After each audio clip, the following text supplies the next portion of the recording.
जो भी मिसिंग है वो in the time they will join, so will start.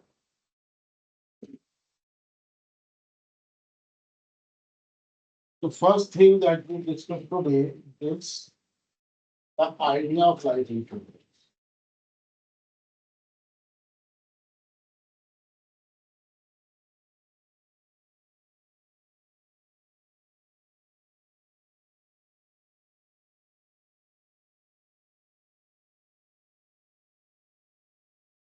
जब आप आगे किसी सीनियर पेपर में जाओगे तो आप देखोगे कि इंश्योरेंस को ना दो कैटेगरी में डिवाइड किया जाता है, लाइफ एंड नॉन लाइफ.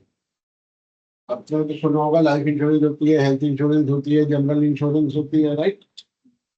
सब ठीक है, पर ब्रॉड कैटेगरी इंश्योरेंस की जो है life and non life.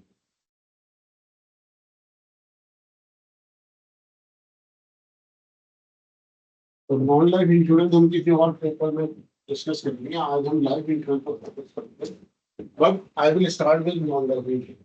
Basic idea में नॉन लाइफ इंश्योरेंस का लेना. जितनी भी नॉन लाइफ इंश्योरेंस होती है उसमें बेसिक जो आइडिया होता है वो होता है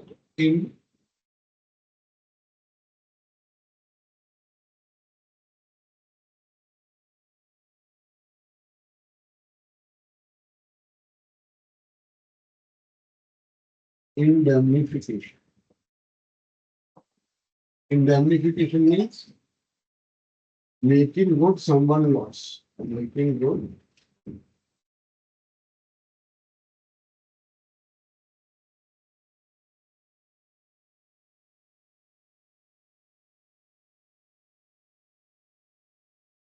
जो हो सकता है लाइफ में आपने कभी किया हो. indemnification उससे पहले हो अपनी बाइक चलाने में फिर वो बाइक ठोकती हो तो उसमें पैसे दे दिए. मैं किसने करानी दी, आपने या दोस्त ने? मैंने. ये भी करानी पड़ती है हमें. बाइक दोस्त की नुकसान दोस्त का करने वाले आप, तो उसका लॉस भरेगा कौन? तो क्या इंश्योरेंस की वजह से लॉस होता है हमें? अभी ये इंश्योरेंस तो हमारा दोस्त भी नहीं है और ना इसकी वजह से हमें लॉस हुआ है. फिर तो भरेगा हमारा लॉस. तो फेमस डायलॉग है ना, 1000 मैंने तुम्हारा नमक खाया, तो नमक खाया तो ठीक हो गई.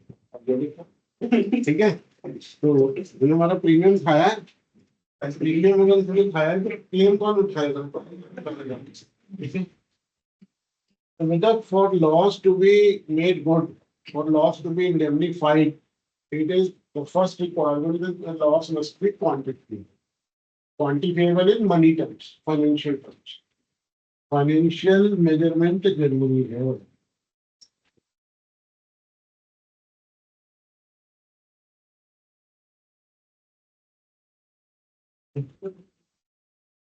इसको ये भी छोड़. एक एग्जांपल इसका, क्या नाम बेटा आपका? तन्मय ने इसका एग्जांपल दिया. जैसे हमारी गाड़ी होती है उसकी इंश्योरेंस करा लेते हैं. हमारी गाड़ी चोरी हो गई तो पैसे इंश्योरेंस कंपनी देती है और हम दूसरी गाड़ी ले आते हैं. As if no theft ever occurred, as if we never suffered a loss. गाड़ी चोरी हुई, हमें पैसे मिले, हम दूसरी गाड़ी ले. इसको हम लाइफ में ले आते हैं. इसको हमने लाइफ इंश्योरेंस कराई तो हमारी लाइफ में कुछ हो गया. वैसे क्या हो सकता है लाइफ में? डेथ है, फिर हमें पैसे मिल जाएंगे इंश्योरेंस कंपनी के, फिर हम दूसरी लाइफ लेंगे. हाँ, अच्छा नहीं. तो फिर तो लाइफ इंश्योरेंस का तो कॉन्सेप्ट शुरू होने से पहले ही खत्म हो गया. इंडेमनिफिकेशन लाइफ पॉसिबल ही नहीं है, पॉसिबल ही नहीं है. लाइफ एक बार गई तो लोग पागल है जो लाइफ इंश्योरेंस का प्रीमियम लेते हैं. मतलब बेसिकली आपको पहली क्लास में आप ये समझ के जाते हैं यहाँ से कि लाइफ इंश्योरेंस का प्रीमियम देने के बदले में प्रीमियम देने वाले को मिलता क्या है. तो ऐसे भी प्रीमियम भरने वाले को, हाँ प्रीमियम पे करने वाले को. जैसे मैं भी लाइफ इंश्योरेंस पॉलिसी होल्डर हूँ, ठीक है. मेरी 3 लाइफ इंश्योरेंस पॉलिसी चल रही है. तो मैं 3 अलग अलग पॉलिसी का प्रीमियम भरता हूँ. बंदे को मुझे मिलता क्या है? सर्जरी हो गई आपकी, आपका कुछ नहीं, सर्जरी का अभी तक नहीं मिलेगी। मिलेगा हाँ एक सर्टेन एज के बाद। सर अश्योरिटी मिल जाती है कि अगर मेरे पास, अगर मैं ना रहूं तो मेरे फैमिली का पूरा ध्यान से हो सकता है। पीस ऑफ माइंड, मतलब मुझे इस पीस ऑफ माइंड की वैल्यू लगती है। चलो आओ इस थोड़ा सा डिटेल में समझो, ठीक है? तो ना जितनी भी लाइफ इस दुनिया में है उनको दो कैटेगरी में देखा जाता है। मैं गुड और बैड या काले घोड़े की बात नहीं करता, ठीक है? हम सारी लाइफ को दो कैटेगरी में डिवाइड करते हैं। कैसे?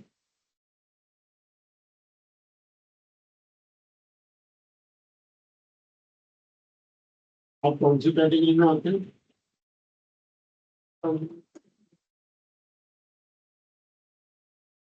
कौन सी कैटेगरी में आते हैं? नॉन। तो बेटा जो लाइफ नॉन लिविंग कैटेगरी में आती है उनके एक्सपेंसिव नहीं होते। कौन से आते हैं एक्सपेंसिव?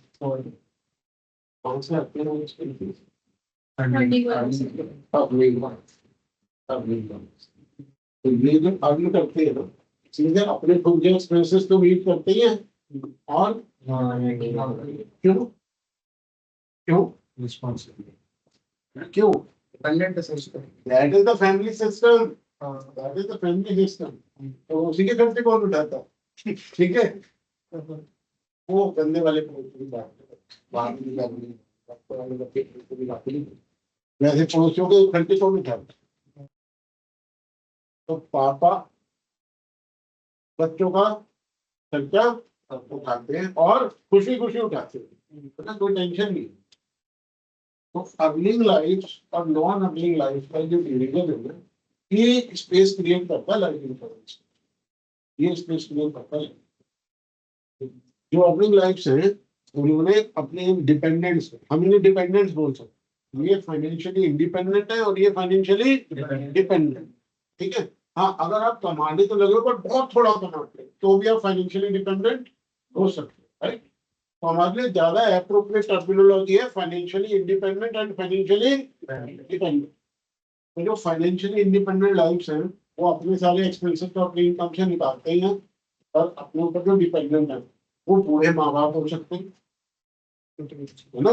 वो नॉन वर्किंग स्पाउस हो सकता है, और ऑफ कोर्स चिल्ड्रन को अगर भगवान ने दिए तो बच्चे वो तो है ही, ठीक है?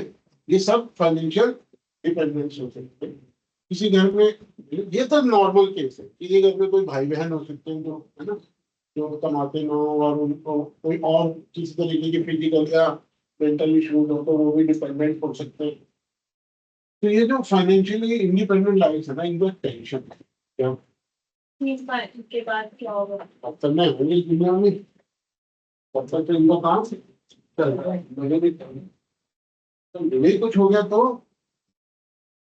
मुझे कुछ हो गया तो ये है ना टेंशन वाली बात। इसको अगर मैं थोड़ा सा अपने फील्ड की लैंग्वेज में बोलूं तो my worry is about the financial security of my dependent. Once I'm not there, or if I lose my earning capacity, तभी होता है। मैं हूं तो इसी दुनिया में, पर कुछ ऐसा हो, जैसे भाई रोनाल्डो ने अपने किकिंग लेग की इंश्योरेंस करा रखी है, और जो सिंगर्स होते हैं वो अपने गले की वोकल कॉर्ड की इंश्योरेंस कराते हैं। क्यों कराते हैं? जब तक वोकल कॉर्ड चल रही तब तक वो गा रहे, तब तक वो स्टार है, तब तक वो कमा रहे, ठीक है? अच्छा, क्या कुछ दुनिया में ऐसे भी लोग होते हैं जिनको एक चिंता नहीं हो मेरे बाद मेरे डिपेंडेंट का क्या होगा? कैसे लोग हो सकते हैं इस दुनिया में जिनको ये चिंता नहीं है? बिजनेस मैन वो कौन सा ऐसा है चलाएगा। देखो इस कैटेगरी में तीन तरह के लोग हैं। तीन, एक जिन्होंने बहुत high level of wealth accumulate कर, जिन्होंने बहुत अच्छी खासी क्वांटिटी में वेल्थ एक्यूमुलेट कर। एक एग्जांपल दे सकते हो? इन्वेस्टर्स विद मनी और अडानी, जो आजकल कॉमन नाम चर्चा में है। उन लोगों को इस चीज की चिंता नहीं, तो उनकी तो चॉइस है, उनके पास तो ऑप्शन है लाइफ इंश्योरेंस कराएं या ठीक है। दूसरी कैटेगरी में वो लोग आते हैं जो अपनी डिपेंडेंसी करंट नीड से ध्यान नहीं रख सकते, वो अपनी डिपेंडेंसी करंट नीड्स का ही ध्यान नहीं रख सकते, उन्हें फ्यूचर की टेंशन होगी। वो इतना कम कमाते बच्चों को पढ़ाते पा भी रहे, उल्टा बच्चे और बाद में दूरी करने जा रहे बीच में। वो तो जब प्रेजेंट की एक्सपेंसिव प्रेजेंट की रिस्पॉन्सिबिलिटी नहीं बियर कर पा रहे, तो फ्यूचर की क्या टेंशन होगी, फ्यूचर की तो टेंशन ही नहीं रह जाती होगी। पर एक तीसरी टेंशन ऑब्वियसली माइंड में नहीं आती है। ठीक है, देखो हमारी ना इनकम दो तरीके की है, एक होती है लेबर इनकम और एक होती है नॉन लेबर। लेबर इनकम कमाने के लिए आपका फिजिकली प्रेजेंट होना जरूरी है, और नॉन लेबर इनकम अर्न करने के लिए फिजिकली प्रेजेंट होना जरूरी नहीं है। जैसे फॉर एग्जांपल आपने 6 फ्लैट खरीद लिए, इधर उधर सबमिट किराया कर रहे हैं, ये रेंटल इनकम आ रही है। ठीक है, जिस इंसान को ये रेंटल इनकम आ रही है, अगर उसे कल कुछ हो जाए तो ये रेंटल इनकम आनी बंद हो जाएगी, तो उसके फाइनेंशियल डिपेंडेंस का इनकम का सोर्स बंद हो जाएगा क्या? इनफैक्ट सर उसमें बहुत ज्यादा ऑप्शन है आपके लोगों के पास, से सर्टेन अमाउंट साइड में रखना है बस। तो ये जरूरी नहीं बेटा रेंटल इनकम हो, ये डिविडेंड इनकम हो सकती है। आपने बहुत सारे शेयर्स का पोर्टफोलियो बना दिया, ये आपकी इंटरेस्ट इनकम हो सकती है, आपने बॉन्ड बहुत सारे खरीद लिए है ना, और ये आपकी रॉयल्टी इनकम हो सकती है, केतन भगत जैसे, तो रॉयल्टी इनकम हो सकती है। पर ऐसी कोई ना कोई एक नॉन लेबर इनकम का सोर्स अगर आपने क्रिएट नहीं किया है और आप मिडिल क्लास हो, तो आपके लिए कोई ऑप्शन नहीं है, आपको लाइफ इंश्योरेंस लेनी ही चाहिए। वो अपनों से करे प्यार, वो लाइफ इंश्योरेंस से कैसे करे। अब आप सर ये लाइफ इंश्योरेंस को यार लाइफ वाले पार्ट है, इसको टर्म इंश्योरेंस भी बोलते हैं। नहीं नहीं, वो तो अभी नेक्स्ट स्टेप है, वो तो नेक्स्ट स्टेप है। हाँ, मतलब आपने एक चीज तो देख ली होगी, हमें ना जल्दी नहीं होती कि रेलगाड़ी दौड़ाओ फटाफट जल्दी जल्दी करा दो, इस स्पीड से पढ़ाओ कि आप उस कॉन्सेप्ट को एब्जॉर्ब करें। This is something very new. ठीक है, मेरी क्लासेस में आप जो कुछ भी पढ़ोगे, बिगिनिंग की 2 क्लासेस छोड़ के, each and every class will introduce to you some new topics, some new concepts which you have never studied, और शायद आपकी इमेजिनेशन में भी नहीं आएंगे कि ऐसे भी सोचा जा सकता है, ये भी किया है, राइट। जानने की बात है एक्चुअली क्या है ना, एड्स देखते हैं टीवी में आगे दिमाग में आज की क्लास खत्म होते होते हम वहां तक पहुंच गए, आपकी क्यूरियोसिटी का जवाब आपको मिल जाएगा, आप यहाँ से जवाब लेते हैं, राइट। तो आपका जो डाउट है बिल्कुल वैलिड है, थोड़ा सा जल्दी आ गया बस, दैट्स ऑल, है ना। आप थोड़ी पेशेंस रखो, मेरे को मेरे but that doesn't mean you should keep quiet and stop asking. आप पूछते रहो, अगर रेलिवेंट होगा मैं उसी समय जवाब दूंगा, नहीं दूंगा, थोड़ी पेशेंस रखो, थोड़ी देर में जवाब दूंगा, right. You keep asking, keep thinking, keep asking, that is what healthy exchange is required for proper education. Real education बोलिए, एक तरफ से बोलते जा रहे वो प्रवचन होता है, वो टीचिंग नहीं होती। ठीक है, हाँ, तो मैं प्रवचन देने में बिल्कुल भी इंटरेस्टेड नहीं रहता हूँ। ठीक है, तो अभी हमने फर्स्ट स्टेप उठाया है to understand the basic idea of, तो क्लियर हो गया। ठीक है, कोई फाइनेंशियल डिपेंडेंट है जो कि मोस्टली फादर होते हैं, और उनको मदर भी हो सकती है, उनको इस चीज की अच्छा, सारे मम्मी पापा अपने बच्चों के लिए ड्रीम सेव थे कि बड़ा होती है। एक्चुअली ये कन्फ्यूज होता है कि उनको पता ही नहीं होता था सबको, आज की बात अलग है। ठीक है, ये वो डॉक्टर बनेगा, इंजीनियर बनेगा, वो सपने कैसे पूरे होंगे जब स्कूल की फीस जाती रहेगी, स्कूल की फीस लगातार जाती रहेगी, पेट में रोटी जाती रहेगी। ठीक है, और अगर किराए के मकान में रहते तो उसका किराया जाता रहेगा, स्कूल की बुक्स वगैरह खरीदते रहेंगे, उसके बाद फिर कॉलेज की फीस जाती रहेगी, कॉलेज की बुक्स आती रहेंगी, इन सब में कोई चिंता नहीं है। मैं हूं तो मैं तो क्या करूँ, चल रहा है सब कुछ। बट क्या मैं इस चीज की गारंटी दे सकता हूँ कि मैं सदा रहूंगा? मेरा सपना पूरा हो तब तक मैं इस दुनिया में रहने ही वाला हूँ, क्या कोई माँ बाप इस चीज की गारंटी दे सकते हैं? तो ये जो ये बात सोचते हैं उन्हें उसकी चिंता होती है, और वो पीस ऑफ माइंड आता है उनके पास लाइफ इंश्योरेंस, राइट। तो ये हमारा बेसिक पर्पज है लाइफ इंश्योरेंस का। अब हम आते हैं सेकंड कॉन्सेप्ट। क्या इंश्योरेंस के लिए इंश्योरेंस कंपनीज का होना जरूरी है? इंश्योरेंस के लिए इंश्योरेंस कंपनीज का होना जरूरी है? मतलब अगर तुम In modern times में yes, but there is a strong evidence, archaeological evidence, very strong archaeological evidence from 600 BCE that insurance is possible even without insurance company. चलो एक छोटा सा एग्जाम्पल, इससे आपको बहुत इंपॉर्टेंट कॉन्सेप्ट समझ में आएगा। पेपायरस पेपायरस जो पेपायरस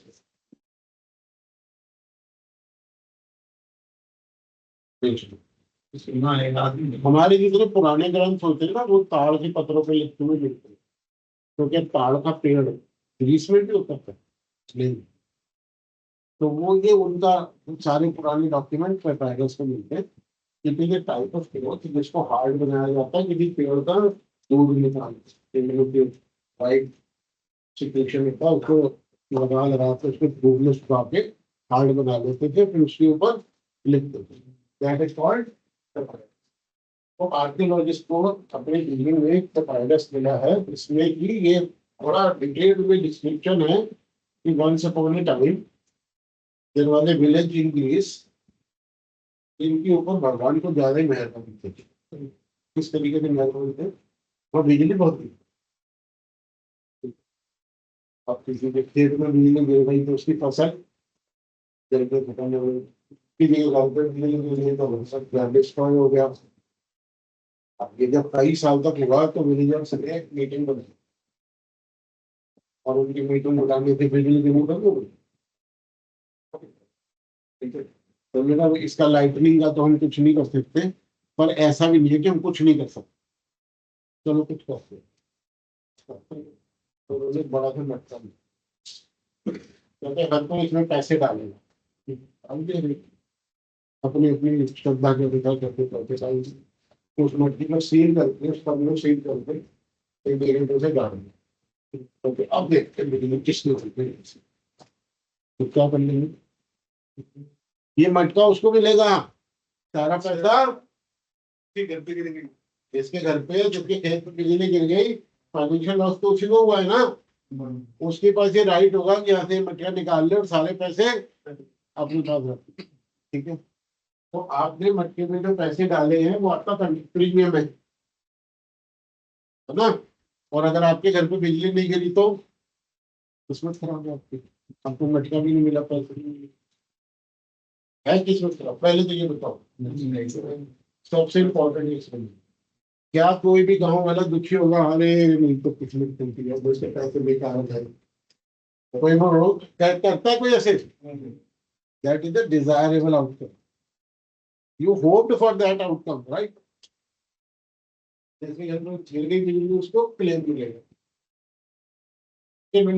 नंबर है, छोटा सा गाँव है, 5,000 लोगों का, और हर एक किसी को ये बोला गया 50 रुपए डाल दो, कितने पैसे आ गए? जो 5,000 लोग हैं हर एक किसी को बोला 50 रुपए डाल दो, कितने लोग, कितने पैसे आ गए? 2.5 लाख। प्रीमियम का अमाउंट कितना है और क्लेम कितना बड़ा मिल जाएगा? How is it possible? जादू नहीं है, 50 के नोट को 2.5 लाख रुपए में बदल दिया। नियम पर इस कॉन्सेप्ट को कहते हैं पूलिंग, रिसोर्सेज पूल किए गए हैं, 50-50 रुपए सबसे लिए गए हैं, रिसोर्सेज का एक पूल बनाएंगे और उन पूल में से अफेक्टेड विक्टिम्स, अनफॉर्चुनेट विक्टिम्स को क्लेम दिया गया और बाकी सबको क्या दिया गया है? A big thank you. ठीक है, अब देखो चॉइस आपकी, ये व्यू पॉइंट का अलग दृष्टिकोण का फर्क है। ये बिग थम्स अप है या ठेंगा है, तो कुछ नहीं मिला तुम्हें। ठीक है, तो अगर आप लाइव रीडिंग को समझते हो तो आपको ये 50 रुपए देने के बदले में थम्स अप मिलता है, लाइक मिलता है। ठीक है, कि आपकी वजह से इस दुखियारे के आंसू हम पहुंच पाए। और अगर आप इंश्योरेंस को नहीं समझते तो आप हो गए ठेंगा मिल रहा है, गए 50 रुपए बाढ़ में। अब बताओ, अभी तो आपको समझ में आ गई ना इंश्योरेंस, तो यूज थम्स अप और ठेंगा। अब आ गई पूलिंग, समझ में आ गई क्या होता है? If there is no pooling there is no insurance. जहाँ पूलिंग करना पॉसिबल नहीं है वहाँ इंश्योरेंस नहीं है। ठीक है बेटा, this is the biggest reason तो इंडिया में क्रॉप इंश्योरेंस नहीं सक्सेसफुल नहीं। इंडिया में जो भी क्रॉप इंश्योरेंस है ना, वो गवर्नमेंट की तरफ से हाईली सब्सिडाइज, असल में टैक्स पेयर का पैसा है।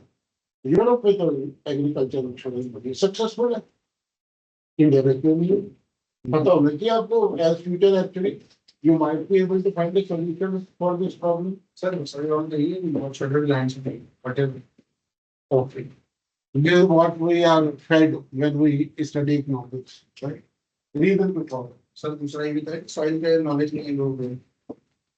सर उनकी इनकम ही नहीं है इतनी। आपने सही लगे 18। अच्छा चलो, ग्रीस चलते हैं थोड़ी देर के लिए वापस। इंडिया की प्रॉब्लम समझने के लिए बाहर का विदेश का एक दौरा करता है। एक घर पे बिजली नहीं गिरी इस बार, तो खास बात हो गई, 10 घरों पे बिजली गिरी। अब ये मटके के पैसे 10 घरों में बराबर में डिवाइड है, कितनी कितनी मिलेगी? 25-25 हजार रुपये। क्लेम नंबर बढ़ गया तो पूलिंग इफेक्ट कम हो गया, उतने रिसोर्स थे बाद थोड़ा पैसे दे पाए। अच्छा 10 नहीं, 50 घरों की बिजली गिर गई, 5-5 हजार रुपये मिलते, जिससे आप पैसे। तो मैं दिखा रहा हूँ, जब क्लेम नंबर बढ़ना शुरू होता है, जब क्लेम इकट्ठे एक साथ आते हैं, तो अच्छे से अच्छी इंश्योरेंस का वो दम निकाल देगा। ठीक है, ये है ये यूरोपियन एग्रीकल्चर जो है ना, वो mostly irrigation based, dam canals का प्रॉपर नेटवर्क बना हुआ।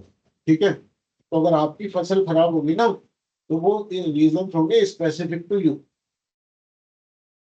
सिर्फ आपके खेत में प्रॉब्लम, मुझे सिर्फ आपको क्लेम देते। इंडिया में जो एग्रीकल्चर है ना, वो लार्जली रेन डिपेंडेंट है, मानसून डिपेंडेंट है। तो बेटा ऐसा होता है क्या कि इनके खेत में तो बारिश आएगी, आपका बगल वाला खेत है उसमें खूब बारिश आएगी, ऐसा होता है कभी? इनकी फसल खराब हो गई, आपकी भी। बोलो, यहाँ एक एक दो दो किसान नहीं, पूरे पूरे डिस्ट्रिक्ट, पूरे डिस्ट्रिक्ट में फसल फेल हो जाती है, सारे इकट्ठे आएंगे क्लेम मांगने, तो इंश्योरेंस कहाँ जाएगा बेचारा? उसके पास पेड़ है ना जिसके पत्तों में नोट उठते हैं, पत्तों के लिए नोट उठते हैं, वहां पे तोड़ तोड़ के देंगे लोग। मनी प्लांट लगाया हुआ उसने, मनी ट्री प्लांट में क्या आता है, छोटे छोटे मतलब से ये अपनी साइड पड़ गया ये वाला है मान लो, ये तो उनकी साइड बस सेंटर क्या करें? इंडिया में भी कुछ पॉकेट्स हैं जहाँ इरिगेशन फैसिलिटीज हैं, जहाँ डैम वैम बनाए हमने आजादी के तुरंत, उसके बाद हमने उसको ब्रेक मार दिया। और वॉट एवर रीजन, मैं उस पॉलिटिक्स में नहीं करना चाहता। लेटेस्ट रिटर्न को इंश्योरेंस, मैं इंश्योरेंस से अपना लिमिटेड करता हूँ। पूलिंग मुझे समझानी थी, पूलिंग एक कॉन्सेप्ट आपके दिमाग में बैठाना था, पूलिंग क्या होती है। ठीक है, प्रीमियम सबसे आता है और क्लेम एक बहुत स्मॉल परसेंटेज ऑफ लोगों को जाता है, इसलिए छोटे छोटे प्रीमियम में से बड़े बड़े क्लेम देना पॉसिबल होता है, और उसमें से इंश्योरर अपना प्रॉफिट भी निकाल लेते हैं और अपने एक्सपेंसेस भी निकाल लेते हैं। राइट, तो अगर क्लेम रेशियो लो है तो इंश्योरेंस सक्सेसफुल है, अगर क्लेम रेशियो बहुत हाई है तो इंश्योरेंस सक्सेसफुल नहीं। राइट, क्लियर हो गया? तो हमने 2 टॉपिक अभी करे, बस मेरी स्लो स्पीड है, ये डेलिब्रेट है, मुझे कोई जल्दी नहीं है भागने की। What is the basic idea of life insurance, clear हो गया आप सबको? कि जो लोग कमाते हैं वो उनकी भी चिंता करते हैं, जो उन पे फाइनेंशियली इमोशनली डिपेंड करते हैं। ठीक है, और दूसरा कॉन्सेप्ट हमने डिस्कस किया, दूसरा कॉन्सेप्ट हमने डिस्कस किया। यहाँ तक 2 चीजें बिल्कुल सबको क्लियर है? मैं जो ऑनलाइन स्टूडेंट है उनका भी एक फीडबैक ले लूँ। बेटा सबको क्लियर है या कुछ पूछना चाहते हो आप? सर वो फार्मर वाला Clear है बात सर। नहीं समझ आई। फार्मर वाली बात मैंने ये समझाई आपको कि इंडिया में जब मानसून फेल होता है तो वो बहुत सारे किसानों को एक साथ अफेक्ट करता है, बहुत सारे किसानों की फसल एक साथ खराब हो, वो सब एक साथ क्लेम मांगने आएंगे। ठीक है, तो अब इसके लिए अगर मैं प्रीमियम बहुत हाई कर दूं तो वो अफोर्ड नहीं कर पाएंगे, और प्रीमियम अगर बहुत हाई नहीं है तो मैं अफोर्ड नहीं कर पाऊंगा, मैं उन सबको क्लेम नहीं।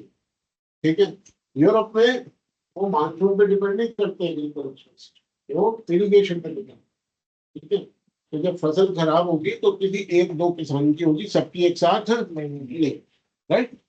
अच्छा, कभी मानसून ना फेल नहीं होता, वो डिस्टिंक्शन से भी ज्यादा नंबर लेके पास हो जाता है, कहते हैं मुझे 100 में से 110 नंबर लेंगे, तो बाढ़ आ जाती है, बाढ़ भी आ जाती है, फ्लडिंग हो जाती है, तो भी वो क्या एक फार्मर को अफेक्ट करती है? तो भी मल्टीपल फार्मर्स अफेक्ट करते हैं, एक साथ कई सारे फार्मर अफेक्ट करते हैं। ठीक है, क्लेम्स की कंसंट्रेशन हो जाती है, एग्रीगेशन एग्रीगेशन हो जाती है। ये प्रॉब्लम है, जो रियल प्रॉब्लम है। Right, of course if you don't go into the basic, you can say सारी इंश्योरेंस कंपनी प्रॉफिटियरिंग होती है, उनको सोसाइटी की कोई परवाह नहीं है, बेचारे किसान आत्महत्या करते रहते हैं अपना प्रॉफिट कमाने। You can pass off such judgments when you have shallow knowledge of the field. Right, ये रियल प्रॉब्लम्स है। ठीक है, चलो, अब हम आगे बढ़ते हैं। तो इसका स्टेट वाइज सॉल्यूशन नहीं हो सकता। अभी हम लाइव इंश्योरेंस पढ़ रहे हैं। एग्रीकल्चर की भी सॉल्यूशन जितने मैंने सोचे, जितने मेरे पास है, मैं सब खुल कर अपने स्कूल का डिस्कस करता हूँ, but this is not the right time. ठीक है, अभी तो हम लाइफ इंश्योरेंस के बात में जा रहे हैं, मुझे पूलिंग समझानी थी आप। ठीक है, पूलिंग बीच बीच में आती रहेगी, जैसे कभी आप लाइफ इंश्योरेंस आगे बढ़ते रहोगे, पूलिंग का कॉन्सेप्ट बराबर एक बार देता हूँ। आगे बढ़ते हैं।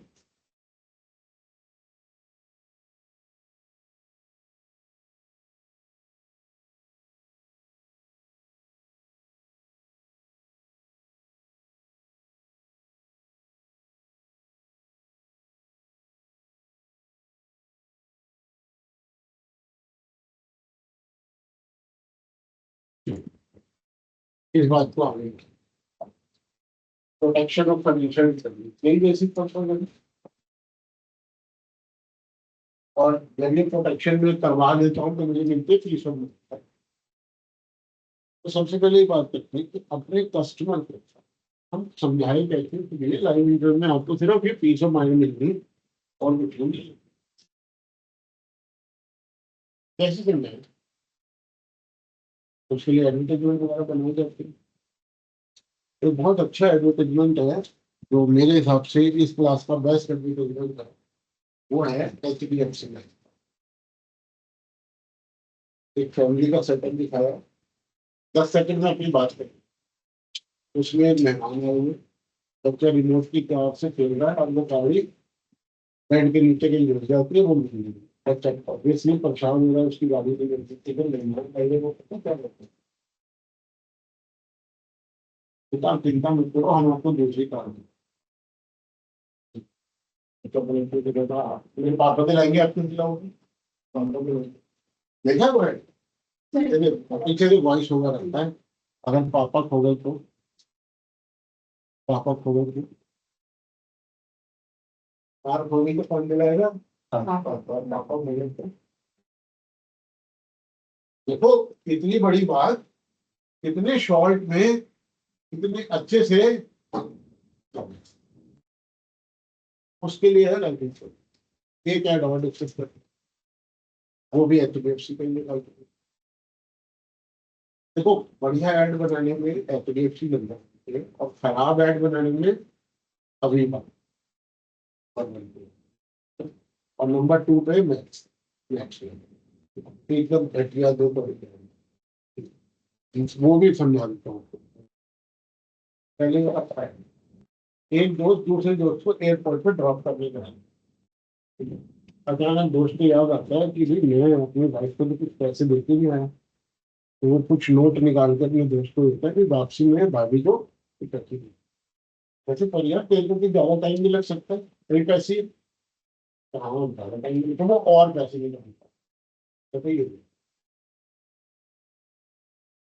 तो आया नहीं, तो उसका सोचा कर। These two ads came from, हम लोग खराब कर रहे हैं। आपने लाइफ इंश्योरेंस करा ली, तो नाम को पकड़ो, उस समूह खोलो, जो उंगली डाल के देखो कि क्या है। हाँ, ऐसे ऐड बनाए हैं आप, जो डोंट इमेजिन। अवीबा ने बनाए हैं सर, डाबर अवीबा नाम होता था तब कंपनी की। सचिन तेंदुलकर को ब्रांड एम्बेसडर मिले, जो जा रहा है एक जगह से बच के गया ना, ब्रिज पे से कूद रहे हैं नीचे पानी में।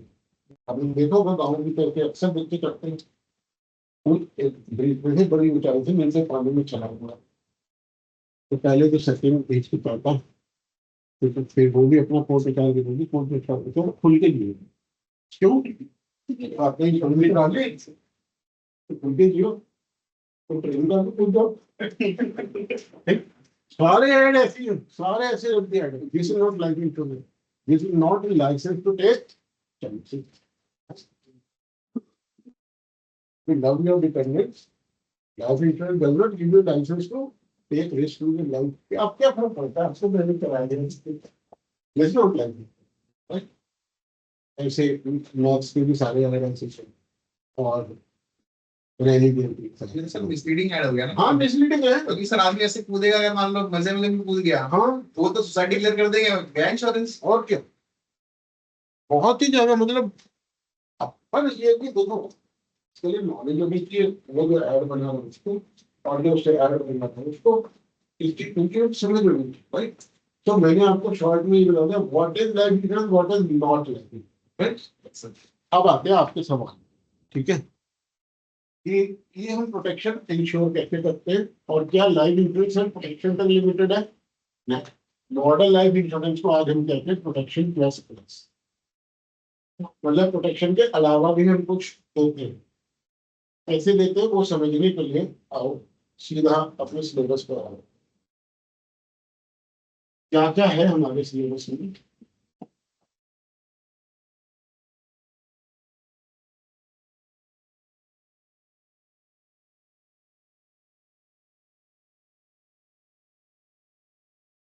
कौन कौन से लाइफ इंश्योरेंस प्रोडक्ट्स आपके सिलेबस में कवर है?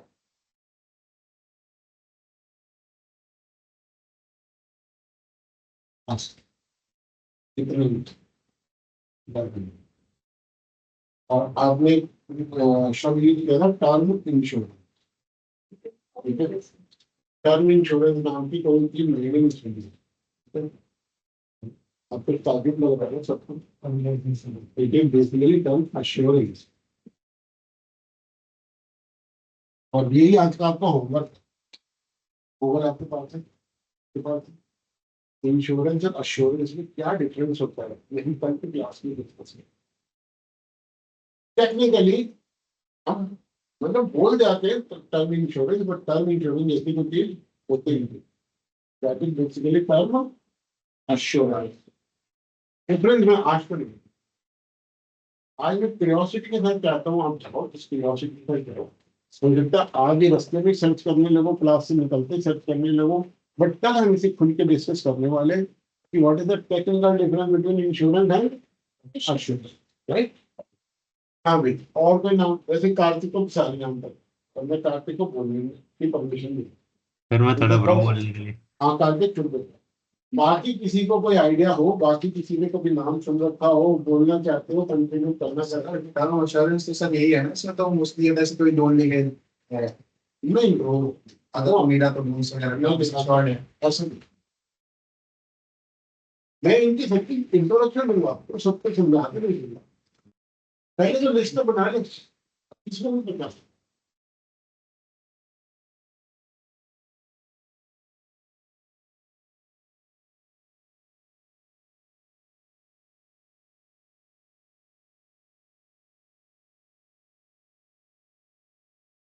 कोई लाइफ इंश्योरेंस की, ठीक है? आपने नाम सुना नहीं सुना वो that is another thing.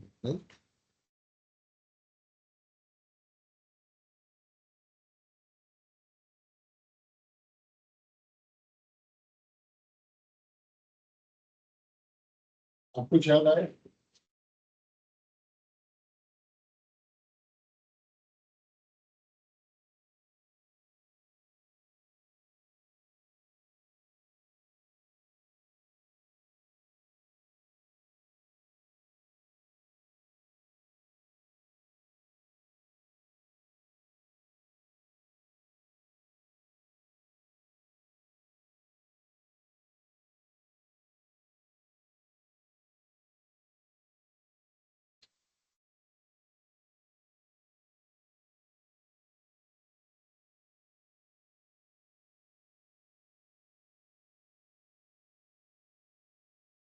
Bracket में होल्डर किसलिए लिखा गया, ब्रैकेट इसलिए लगाया था कि इसको डेफर्ड स्टूडेंट्स भी कहते हैं।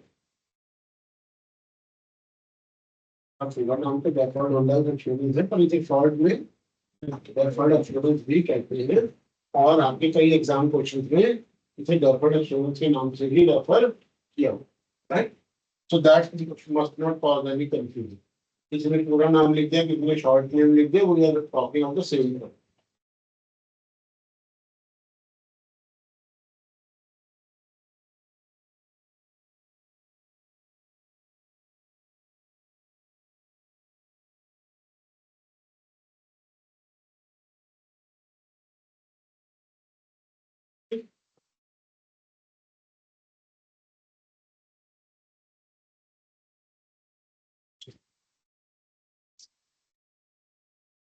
चैप्टर 15 से लेकर चैप्टर 21 ये 6 प्रोडक्ट की पढ़ते हैं।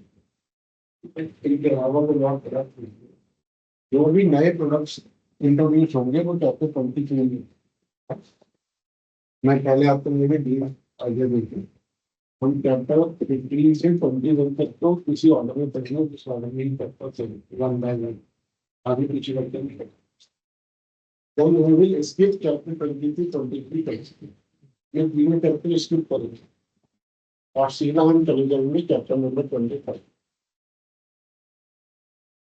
चैप्टर 25 के बाद हम तीन चैप्टर ये कंबाइन, ये कैसे ब्रेक करके इन्होंने तीन चैप्टर बनाए। इन्होंने सिर्फ नहीं सोचा होगा एक चैप्टर बनाएंगे तो बड़ा ज्यादा हो जाएगा, और कितना बड़ा चैप्टर देखते पता नहीं लगते चैप्टर, इसलिए से ब्रेक करके तीन चैप्टर बनाएंगे। I treated as one single chapter. मैं अपने को इस बात की पढ़ा। तो आप कह सकते हो सर आपने ये करा दिया, ये तो 28 में ये, फिर आप 26 वाला हटा लो करा दो। But my promise is that understanding will be 100, comfort and understanding will be. इसके बाद हम बात करें।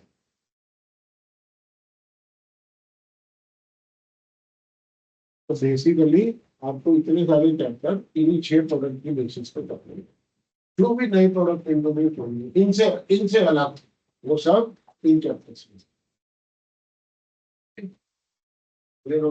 प्रोडक्शन हाउ वी वो इतने चैप्टर ज्यादा नहीं। अच्छा दूसरी बात ये है कि ये ना बेटा जहंगा टाइप बीच में ब्लॉक निकालोगे तो ऊपर वाले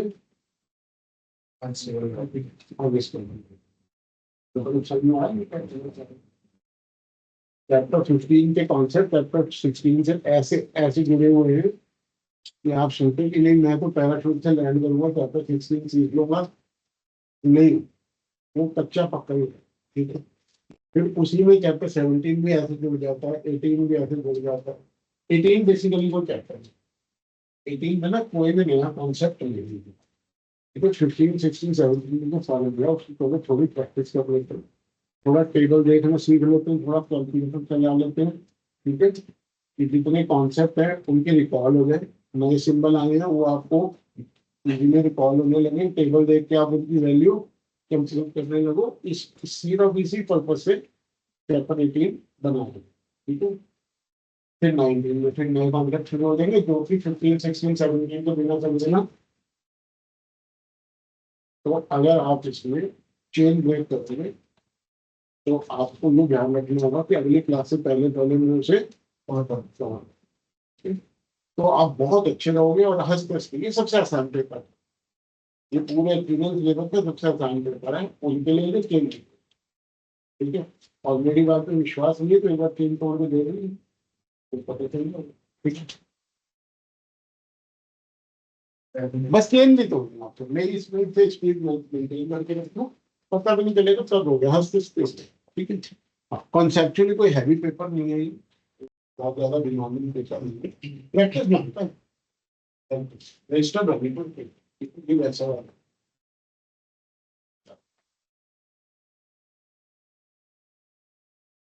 तो मैं टर्म स्टूडेंट से शुरू किया,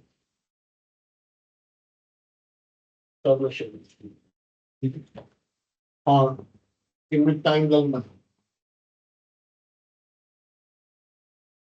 आज का टाइम 1 साल बाद 2 साल बाद ऐसे टाइमलाइन का ये मतलब है। तो मेरे एक एग्जाम्पल स्टेटस में एक यंग पर्सन जिसकी उसकी एज 25 ईयर्स है, ठीक है? उसकी बेटी, और वो बेटी 2 साल की, केस होगा ये भी। आपको क्या लगता है ये बेटी कभी फाइनेंशियल इंडिपेंडेंट नहीं होगी? कभी भी नहीं होगी। कब?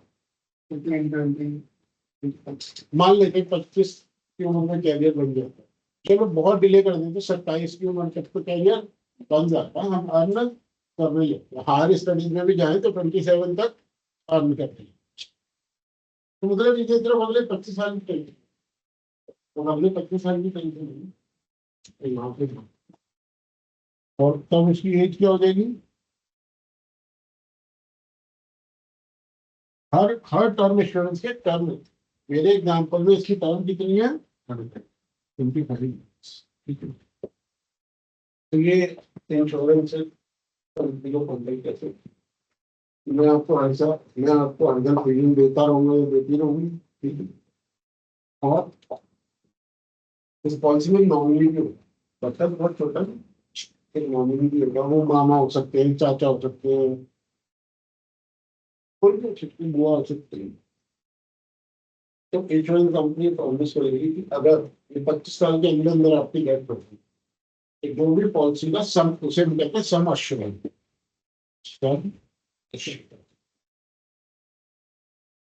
लेट अस से हमारा सम इंश्योर्ड 50 लाख ऑफ रुपीज, तो इंश्योरेंस कंपनी ने प्रॉमिस किया है कि आप रेगुलर प्रीमियम देते हैं ना वैसा, और अगर आपको कुछ हो गया तो हम 50 लाख रुपए आपके नॉमिनी को।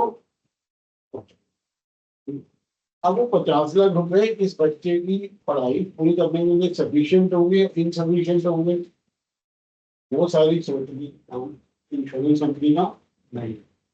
हमारी प्रॉमिस लिमिटेड है, कितने पैसे हम पहुंचे। हाँ, अगर 25 साल पूरे बीत गए, बच्चा बड़ा हो गया और 50 साल की एज तक इस इंसान की डेथ नहीं हुई, तो इंश्योरेंस कंपनी क्या देगी? क्या देगी?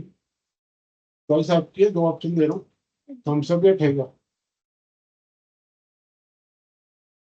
पैसे कुछ नहीं मिलेगा। तो फिर वो 25 प्रीमियम बिजली वो कहाँ गए? वो कहाँ गए? आप बताओ ना कहाँ गए?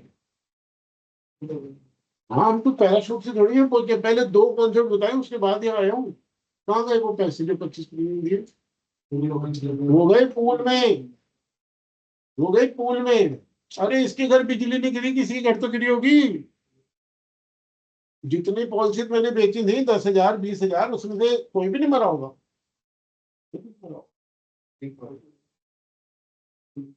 उनको दिए निकले, उनको दिया निकले। ये फॉर्चुनेट फैमिली है। ये माँ बाप अपने बच्चे को अपनी आंखों के सामने पायलट बनते देख रहे हैं या डॉक्टर बनते देख रहे हैं। और क्या सारी फैमिली ऐसी फॉर्चुनेट है? जो तो उन अनफॉर्चुनेट फैमिलीज को हमने क्या किया? कुछ नहीं दिया, तो फेल दिया। और उनसे तो 25 प्रीमियम भी नहीं आए, किसी से 3 ही प्रीमियम आए थे, तो भी हमने 50 लाख दिए। किसी से 8 प्रीमियम आए थे, तो भी हमने 50 लाख दिए। किसी से 16 प्रीमियम आए थे, उसे भी हमने 50 लाख रुपए दिए। किसी को नहीं। अच्छा एक बात बताओ, जिसको भी ये पैसे नहीं मिलेंगे 50 लाख रुपए, वो रोएगा, कंप्लेन करेगा, अरे हमारी तो किस्मत खराब है, हमारे तो पैसे बेकार चले गए, करेगा नहीं? You think they will have any reason to complain? अच्छा, here's the wish कि मेरे को कुछ हो जाए, पायलट मेरे बाहर ही हो जाए, मेरे सामने ना पड़ी। नहीं, ऐसा कोई विश नहीं करता। Very happy, just in case अगर इन्हें कुछ हो जाता, अच्छा तो भी पायलट होती कर सकता। क्लियर हुआ point? This is term insurance, ठीक है? इस पीरियड को हम पता क्या करते हैं? इस पीरियड में the life cover is in force, life cover active है इस पूरे पीरियड। और ये एज आ गई या 25 साल पूरे हो गए, इसके बाद there is no life, no life, right? Clear? तो अगर डेथ हो जाती है with life cover still in force, then death benefit is payable and death benefit is equal to the sum assured of the policy. Death benefit की payment होगी, insurance company करेगी और कितना अमाउंट पे करेगी, जितना जितने की पॉलिसी आपने खरीदी है उतना भी सम एश्योर्ड है, उसी हिसाब से आपसे प्रीमियम लिए जा रहे हैं। ठीक है, कोई भेदभाव कोई अन्याय नहीं है यहाँ पे। और अगर इस एज को क्रॉस करने के बाद डेथ हुई तो धंधा अलग नहीं हो गया, फिर कुछ नहीं।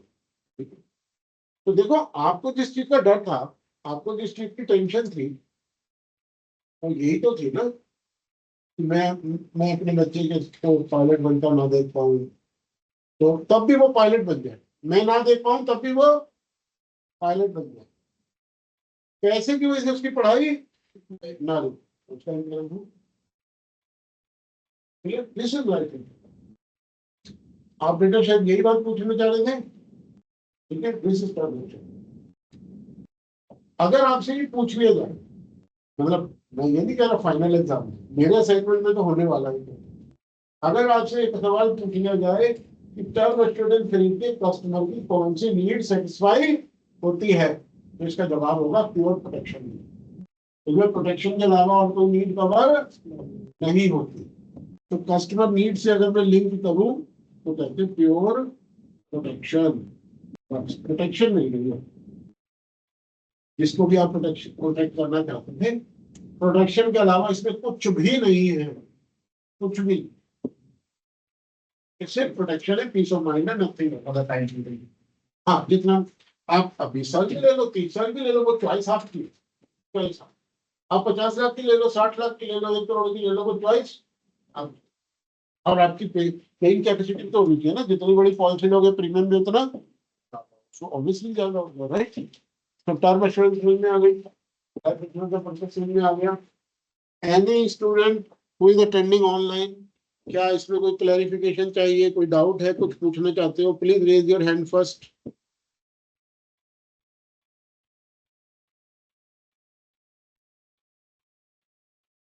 हाँ बोलो वासु, क्या पूछना चाहते हो? सर ये डीबी इज इक्वल टू ऐसे जो लिखा है वो डीबी का फुल फॉर्म क्या बोला था आपने? Death benefit, death okay sir. Benefit.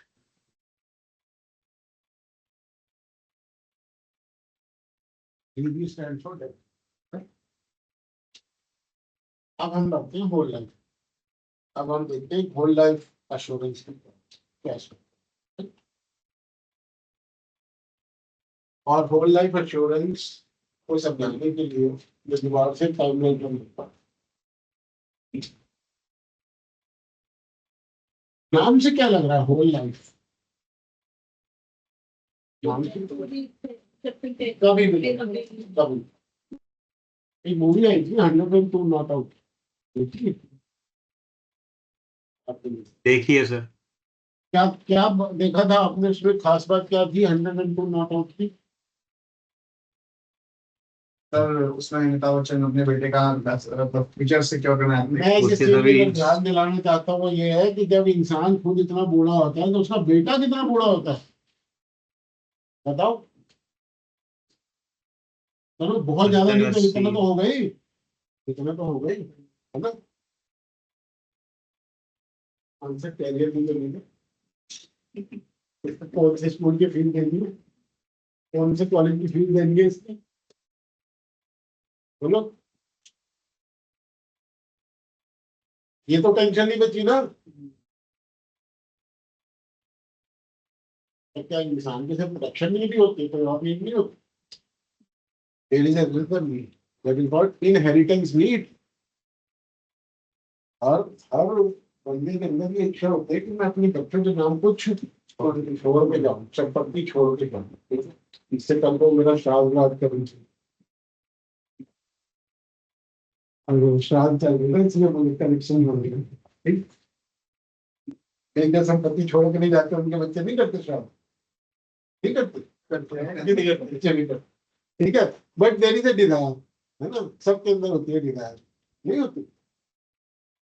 तो बेटा ये पैसा, इसकी डेथ हुई, इसको पैसा मिले, प्रोटेक्शन नहीं हो रही है इसकी, इसको क्या मिल रहा है, इनहेरिटेंस, इनहेरिटेंस ट्रांसफर होती है फादर से नेक्स्ट जनरेशन को, इनहेरिटेंस ट्रांसफर होती है, ठीक है। उससे स्टैंडर्ड लिविंग बढ़ाई से, देखो इसलिए मैं निशान के लिए एल लगा, छोटी उम्र में डेथ हो जाए तो भी लाइफ कवर इन फोर्स है, तो भी मिलेगा समेशन। बच्चा बड़ा हो चुका है, अपने तरफ तो खड़ा हो चुका है, कमाने लगा है, सपने पूरे हो गए माँ बाप के, उसके बाद डेथ होती है, तब भी पैसा मिलेगा, तब भी पैसा, ठीक है। तो ये जो लाइफ कवर है, इसने आपको क्या दे दिया, प्रोटेक्शन। अब ये जो लाइफ कवर एन के बाद भी चल रहा है, इसने आपको क्या दे दिया, इनहेरिटेंस।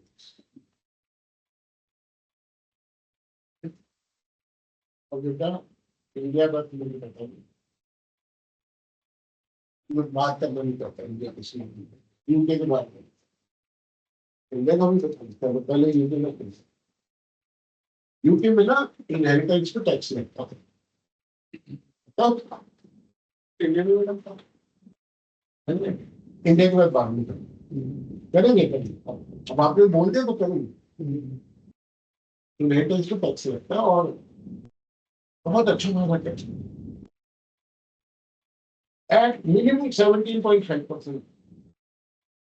तो अगर फादर से बेटे को लैंड ट्रांसफर होती है जिसकी वैल्यू 4 करोड़ है, तो 70 लाख रुपए तो पहले टैक्स में देना। फादर से बेटे को या बेटी को शेयर अगर ट्रांसफर हो रहे, इनकी वैल्यू 4 करोड़ है, तो 70 लाख का पहले टैक्स है। बॉन्ड ट्रांसफर हो तब, अगर पापा समझदार या उनका सीए समझदार था, उन्होंने शेयर और लैंड खरीदने के बजाय लाइफ इंश्योरेंस खरीदी थे और लाइफ पॉलिसी खरीदी थी, उसका प्रीमियम भर रहे थे, जिसका सम एश्योर्ड 4 करोड़ था। 4 करोड़ जब इंश्योरेंस कंपनी से बेटे को मिलेंगे तो टैक्स लगेगा गुंडा, ठीक है, फिर टैक्स लगेगा 0, पूरी जिंदगी 4 करोड़ बेटे के लिए प्रॉपर्टी, ठीक है। And this tax benefit has made whole life assurance hugely popular in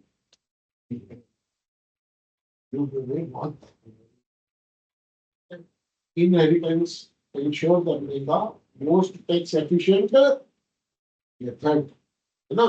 और जिसमें बोनस क्या है, प्रोटेक्शन भी कवर। किसी को पता है मैं यंग एज में मरूंगा या मैच्योर एज में मरूंगा, ये पता होता किसी को, ना।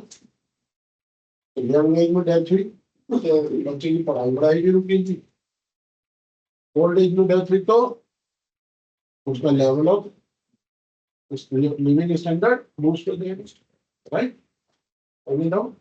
और वो समझदार होगा तो इससे वेल्थ क्रिएट कर लेगा, जिससे नॉन लेबर इनकम आने लगेगी, तो पोते पोते पोती भी सिक्योर हो गए, राइट और नॉट। ये बात समझ में आने से, बट क्या सिर्फ इनहेरिटेंस एक रीजन है, इन यूके में एक और बड़ा रीजन है why whole life insurance is so common, और वो सोसाइटल रीजन, सोसाइटी का रीजन।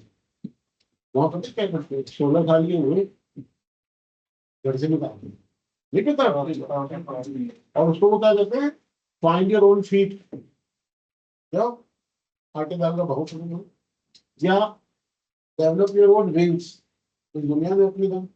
इसीलिए तो वो आपका स्पाइडरमैन पिज्जा डिलीवर करते हैं, या फोटो भेजते रहता है न्यूज़पेपर वाले को, क्यों, report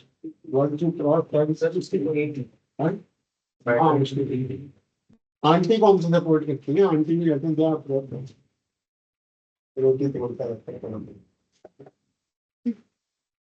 that is how they get, that is how they get waiters in the restaurant, that is how they get their delivery boys and girls,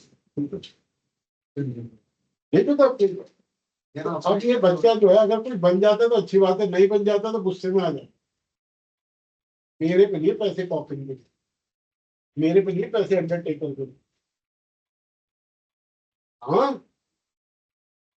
ये तो हर चीज, अगर पॉइंट में हेड है तो टेल भी होगा। अभी अंतिम संस्था बोल रही है।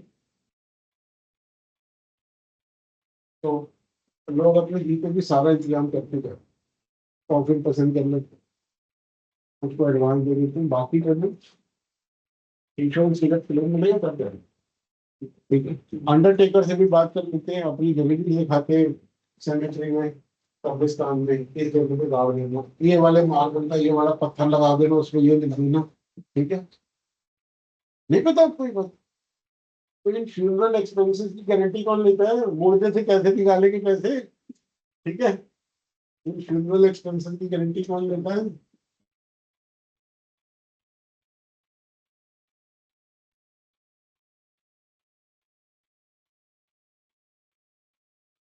बोलना इसको पैसा आता है, और एक ही पॉलिसी में आप कर सकते हैं, इतना पैसा बेटे को जाए, इतना पैसा, एक ही पॉलिसी में भी कर सकते हैं, तो अलग अलग पॉलिसी भी है। ठीक है, this is the only reason, are these two the only reasons for whole life assurance popularity? No, और भी reasons। तो मेरे असाइनमेंट में आएगा कौन से customer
Sir, you are on mute.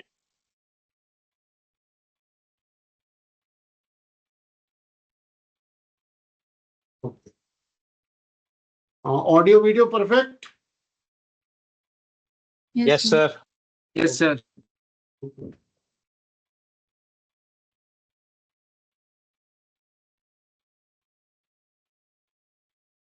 Sir अभी CT1 की क्लास ही है फिर?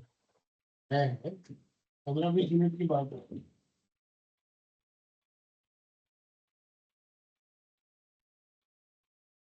बेटा मेरा 3 के बारे में ठीक है, रियलिटी मेरा सब स्पेशल फॉर वन रीजन और द अदर, बड़ी सारी चीजें आती हैं इस बास्केट होते हैं, कुछ आर्टिस्टिक होते हैं, ठीक है, रीजनल चैलेंज दे सकते हैं, ऐसे कोई भी इशू हो सकता है ना, और उनके लिए जो हम अपनी इंश्योरेंस की लैंग्वेज में बात करते हैं क्या बोलते हैं, इन्फॉर्मेशन। इनके लिए मैं कभी भी इंश्योरेंस नहीं ले सकता ना, कहीं देखो इनको कहीं दिक्कतें एक्स्ट्रा फेस करनी पड़ती है, राइट ना। हो सकता है स्कूल में, कॉलेज में, हो सकता है एजुकेशन पूरी ना हो सकता है सब कुछ पूरा हो, पर माइलस्टोन थोड़ा थोड़ा आगे बढ़ जाए, एक दो साल एक्स्ट्रा लग जाए, राइट है ना। तो हो सकता है जॉब लग तो जाए, पर वो जॉब के साथ कोप अप ना कर पाए, कंटिन्यू ना कर पाए, बहुत सारे इशू है। तो उनको लेके मैं कभी भी श्योर नहीं हो सकता ना। Okay, it is highly advisable. It is highly advisable that any parent who has an infant dependent in their home, right? They should prefer whole life insurance rather than right? Clear? Maybe down. इसमें sir ये inform infirm होते ही क्या है sir inform dependent? ऐसे भी कोई भी reason हो सकता है, जैसे मान लो आंखों से दिखाई नहीं देता या कानों से सुनाई नहीं देता, ठीक है, ठीक है। या ग्रोथ रिटार्डेशन है, कैसे भी कोई भी इशू हो सकता है, कैसा भी कोई इशू हो सकता है। हाँ ये बोल चलता है।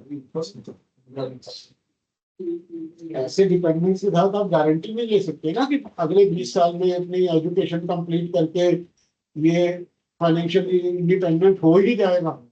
हो भी सकता है, नहीं भी हो सकता, और डिले हो सकता है। डिले तो बहुत कॉमन है, डिले तो बहुत कॉमन, राइट। तो when you can't be sure कि भाई इतने टाइम तक की चिंता, उसके बाद तो कोई बात नहीं, ठीक है, तो फिर आपको टर्म एश्योरेंस नहीं लेनी चाहिए, आपको होल लाइफ इंश्योरेंस चाहिए, राइट। इसमें आप चौथी चीज जो ऐड कर सकते हो,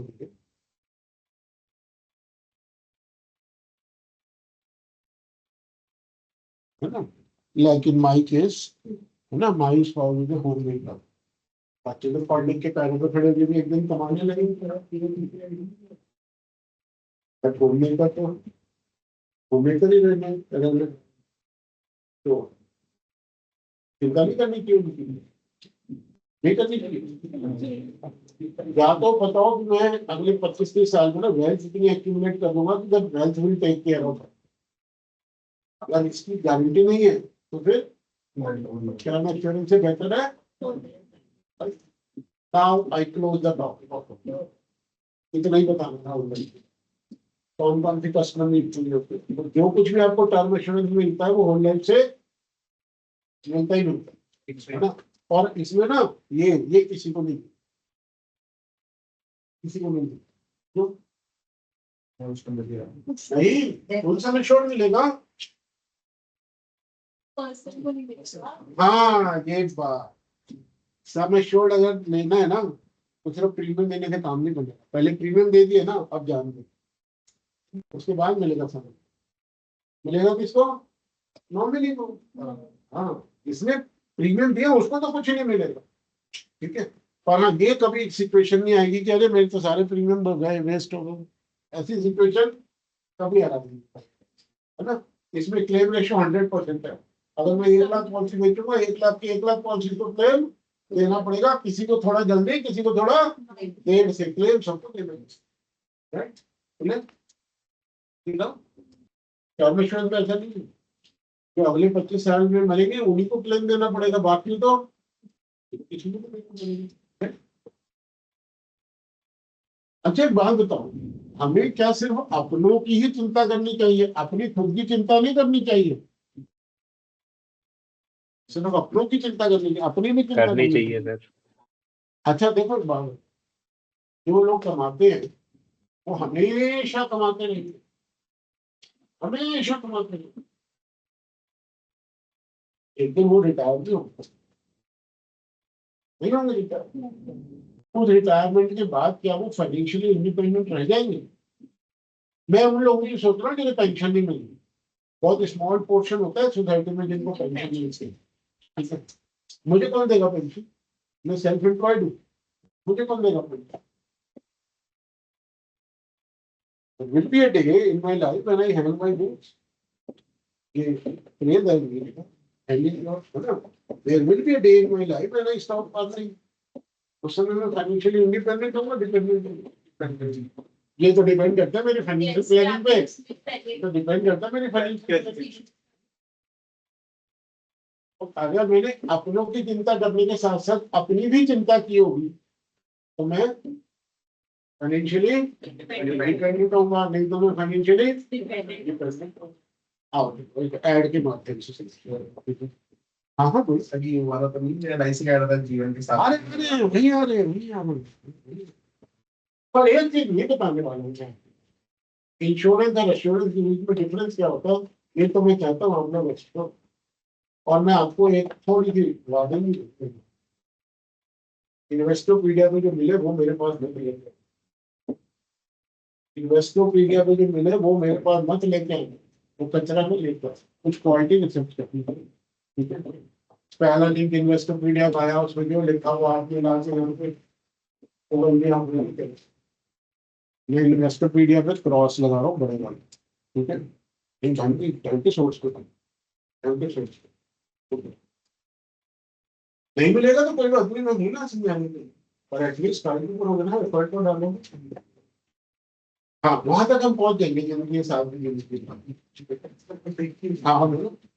जब हमने पहले तो पढ़े टर्म एश्योरेंस और holder insurance, in term assurance की रिक्वायरमेंट भी है भाई, जो सारी चीज होल्डर इंश्योरेंस कवर करता है। पैसे ज्यादा लगते हैं बोलना के लिए।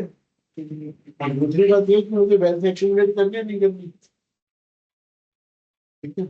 और आगे की बातें आपको थोड़ी बाद में पता चलेंगी। जो लोग मैं जान मैंने एक होल्डर की है। और ये तब की बात नहीं है जब मैंने एक्चुअली पढ़ाना शुरू कर दिया था। एक्चुअली तो मैंने 2005 में पढ़ाना शुरू किया था ना, और इंश्योरेंस तो मैंने पहले करा दी थी, बीमारी तो पहले से थी, लेकिन तब भी इतनी अंडरस्टैंडिंग थी कि मुझे होल लाइफ क्यों नहीं लेनी चाहिए, ठीक है। फिर कम टू दैट अभी हम आ जाते हैं टाइमलाइन बनाते। प्योर एंडाउमेंट भी एक लिमिटेड पीरियड की होती है, let us call it time. 0 से n के बीच में अगर डेथ हो गई तो कोई डेथ बेनिफिट हो तो छह n और इन्फिनिटी के बीच में अगर डेथ हो गई तो भी कुछ नहीं। बताओ ना। पहली बात नाम देखना, इसका नाम इसमें क्या एश्योरेंस वर्ड आया, ये एश्योरेंस कॉन्ट्रैक्ट है नहीं, ये एश्योरेंस कॉन्ट्रैक्ट है ही नहीं। तो एंडाउमेंट क्या होता है, इस वर्ड का मीनिंग पता है आप लोगों को? Yes, sir. किसी और प्रॉपर्टी तो वेल्थ वगैरह वो इंक्लूड कर दें, पैसे दे दें, वेल्थ मतलब पैसे दे दें।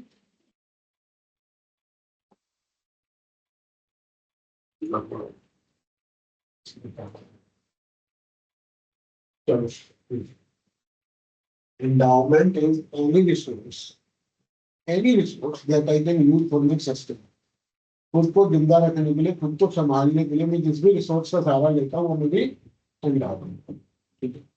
जैसे रोनाल्डो का टीचिंग है, मेरी टीचिंग स्किल्स, लता मंगेशकर का गला, ठीक है। अब ये तो सब मैंने आपको बताया नॉन फिजिकल। मैंने मकान बना लिया, रेंटल इनकम आती है, बैटिंग में मैंने बहुत सारे शेयर खरीदे, डिविडेंड इनकम आती है, बैटिंग में एंडाउमेंट, राइट।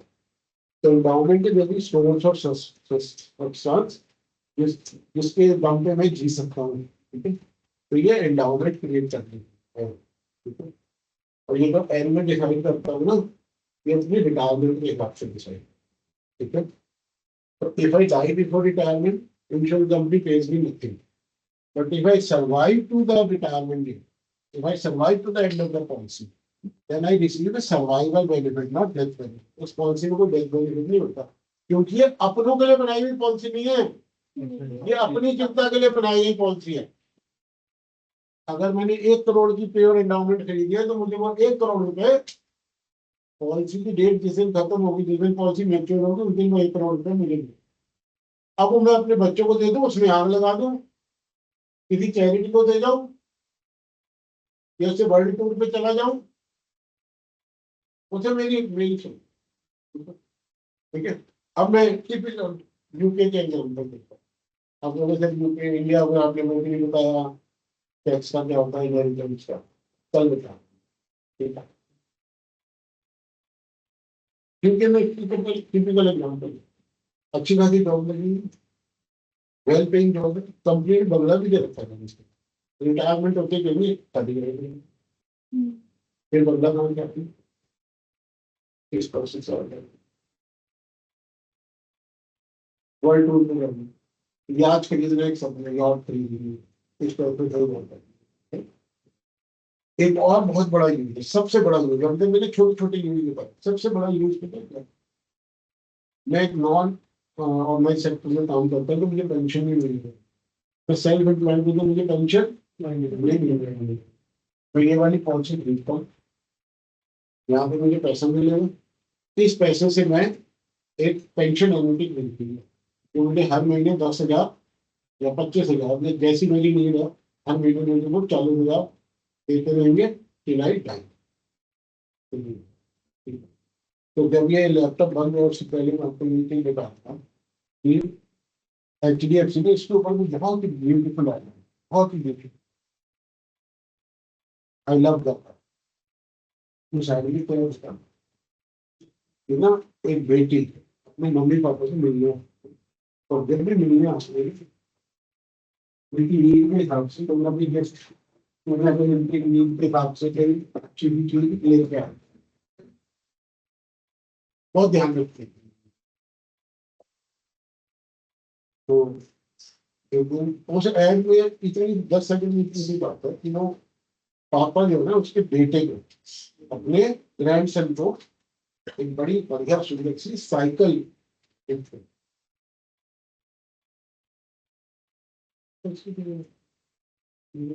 वॉइस ओवर आता है, सर उठाते हैं, dignity of life, dignity of life when you have no source of income, वो कैसे आती है?